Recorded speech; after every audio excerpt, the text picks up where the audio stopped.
Friend, रसायन विज्ञान का हम ये वाला पोर्शन करने जा रहे हैं।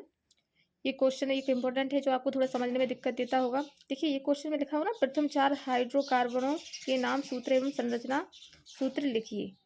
तो हाइड्रोकार्बन के लिखना है। तो देखिए, एक तो मीथेन होता है।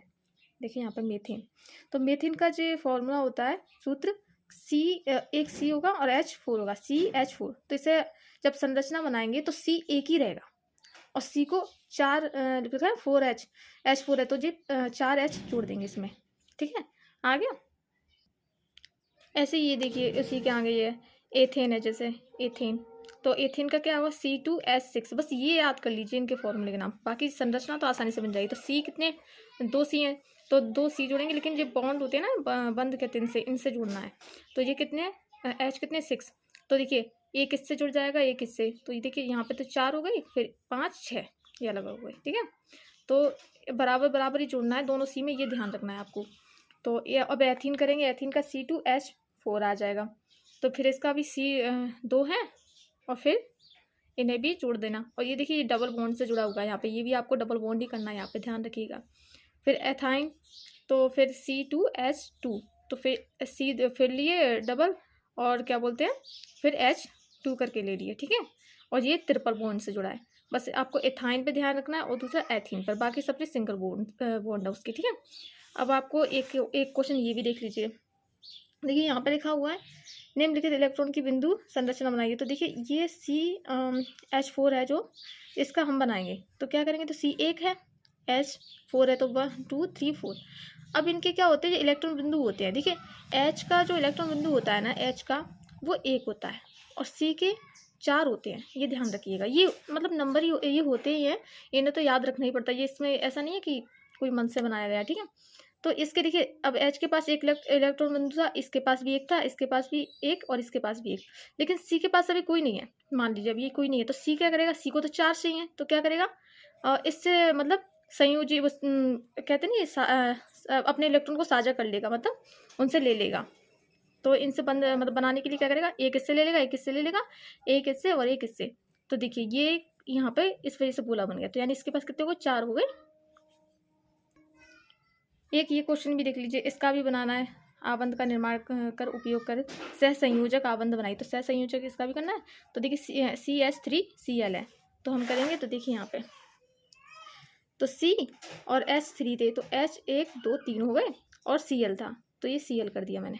ठीक है, अब क्या करेंगे, अब इसके भी देखो एक एक इलेक्ट्रॉन बिंदु होते हैं, तो इसके एक एक थे, लेकिन Cl के पास, क्लोरीन के पास कितने होते हैं, आप यहाँ पे गिन भी लीजिए, 4 ये होगा 6 7, यहाँ पे क्लोरीन के 7। तो अब क्या हो गया, यहाँ पे C है ना, इसके लिए कितने चाहिए, इसे तो 4 चाहिए, तो ये क्या करेगा, अपने 4 लेने के लिए ये देखिए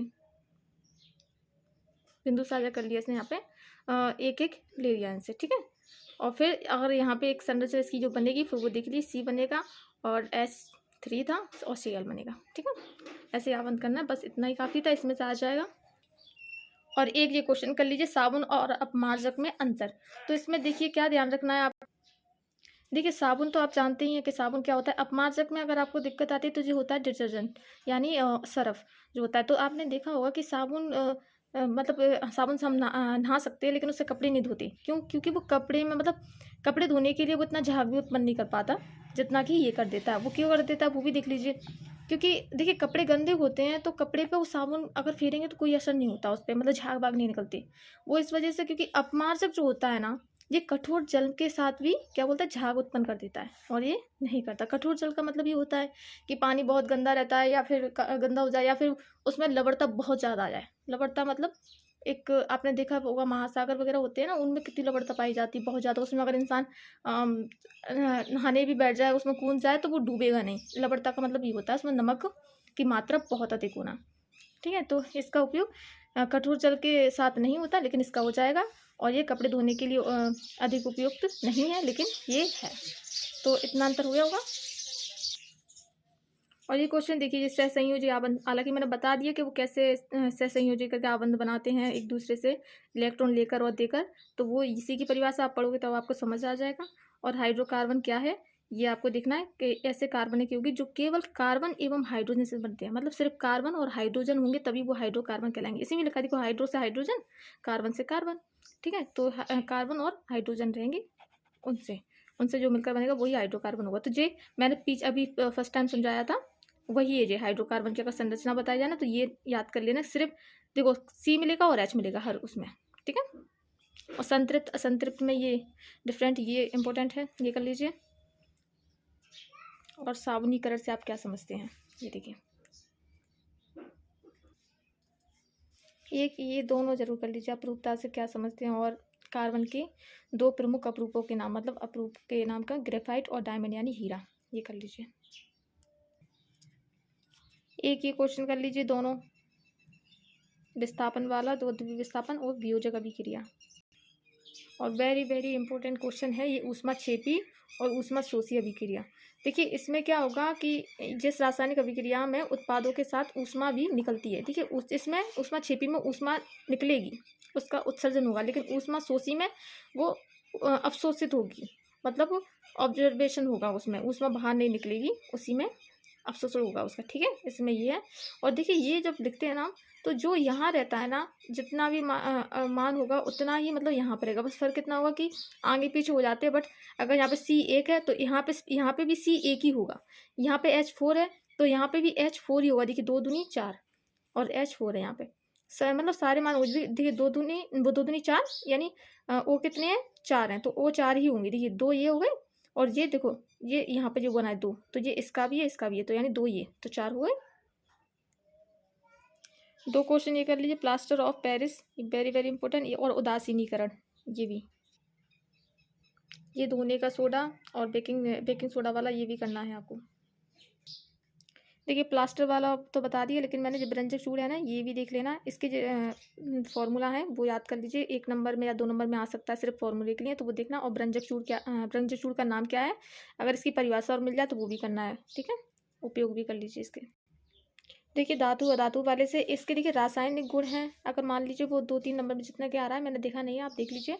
अगर रासायनिक गुण पूछे तो आप ये लिख दीजिएगा, और भौतिक गुण पूछे तो आपको ये लिखना है। और अगर आपसे सीधे पूछे बस अंतर बताइए तो आप कोई से भी गुण लिख सकते हैं, उसमें दोनों मिला के लिख दीजिएगा। और सिंपल सी लैंग्वेज में अगर बताऊं तो धातु वो होती है जिसमें करंट बहती है, और अधातु वो होती है जिसमें करंट नहीं बहती है, बस इतना ध्यान रखना है आपको, बाकी ठीक है, क्योंकि इससे आपको ध्यान रहेगा। और सुचालक का मतलब ये होता है कि अगर उसमें कोई भी ऐसी धातु जिसमें करंट इस पर लगाया जाएगा तो उसमें करंट आ जाएगा, ठीक है। और कुचालक का मतलब होता है, कुचालक मतलब जिसमें करंट नहीं आएगा, जैसे लकड़ी होती है उसमें करंट नहीं आता, और जो सुचालक यानी जैसे अगर लोहा है तो उसमें करंट आ जाएगा। और ये कर लीजिए इसका गुण। और इसमें आप मेंडली वाला जरूर कर दीजिए, और ये न्यूलैंड वाला, ठीक है। और एक वेरी वेरी इंपॉर्टेंट ये क्वेश्चन भी है, संचारण और विकृत गंधि था। और एक बात और देखिए, ऑब्जेक्टिव के लिए आप जो प्रश्न बैंक के चक्कर में मत पड़िए, मैंने पहले भी बोल दिया है। मैंने एक वीडियो बनाई थी लेकिन शायद मेरी अभी तक अपलोड नहीं हुई है। लेकिन आप क्या करिए, देखिए प्रश्न बैंक से कुछ नहीं होता, आपने जहाँ से पढ़ा है वहीं से रिवीजन करिए उसका। और जो पीएच स्केल है ना, आपको इसके बारे में बता देती हूँ। देखिए पीएच स्केल का हमारा 0 से 14 तक होता है, और यानी 7 यहाँ पे जो होता है ना, 7 नंबर यहाँ। तो जब यहाँ 0 से 7 के बीच में जो नंबर्स आते हैं ना, उसे अम्ल कहते हैं हम। और 7 से 14 के बीच में मान आएगा तो उसे हम क्षार कहते हैं। तो ये लिखा ना, अम्लों का पीएच मान होता है क्या, 7 से कम होता है, ठीक है। और आप बताइए कि जो ब्लड होता है उसका पीएच मान क्या होता है, हो सकता है आपके क्वेश्चन में आ जाए, मतलब देखिए। और ये क्वेश्चन लिखा है ना यहाँ पे, स्वस्थ मनुष्य के लिए स्पष्ट दृष्टि की न्यूनतम दूरी कितनी होती है, 25 सेंटीमीटर, ठीक है। लेंस की क्षमता, इसका SI मात्रक पूछ ले तो इसका डायप्टर होता है।